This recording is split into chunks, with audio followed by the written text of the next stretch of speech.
Vieš o tom, že obyčajné nálepky na stene dokážu ovplyvniť to, ako tvoje dieťa rozpráva, vníma svet okolo seba a vymýšľa príbehy? Nie, fakt nekecam. Deti si cez vizuál tvoria vlastný svet. Každý obrázok je pre ne ako rozprávka. Zvieratka a symboly na stene nie sú pre nich len ozdoba.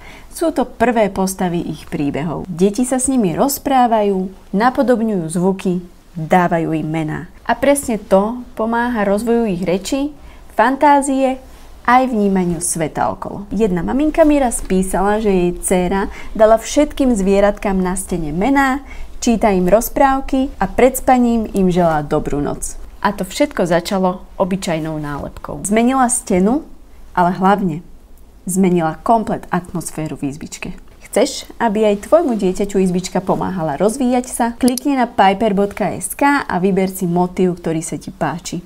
Alebo nám napíš správu a kľudne ti vyrobíme nálepku presne podľa tvojich predstav.